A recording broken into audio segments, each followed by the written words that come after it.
All right, I can tell you, with pick 1, the West Coast Eagles have selected Jai Culley. And here he is. That's him. 193 centimetre inside mid, Jai Cullen.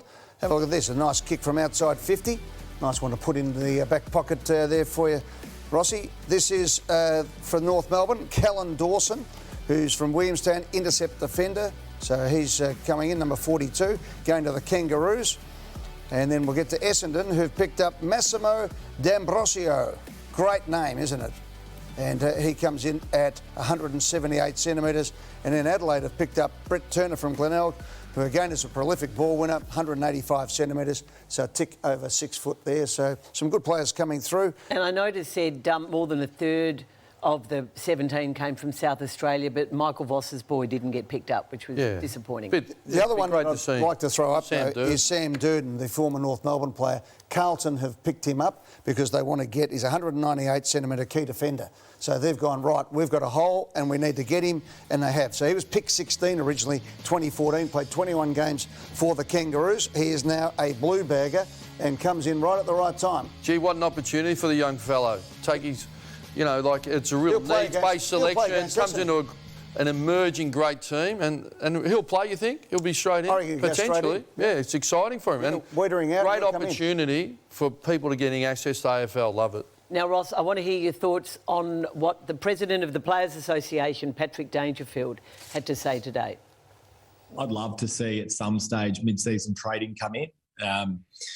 We see it in other codes globally. It certainly adds another layer of intrigue, and you know, I don't necessarily buy the argument of the art of list management. I think it adds to the challenge of list management.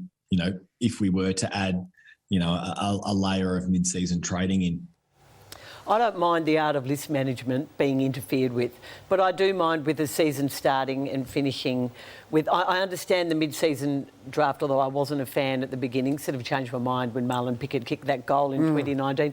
But, Ross, I don't like it. I think it leads to more inequality between the clubs. Well, learn to like it because it's clearly on the agenda.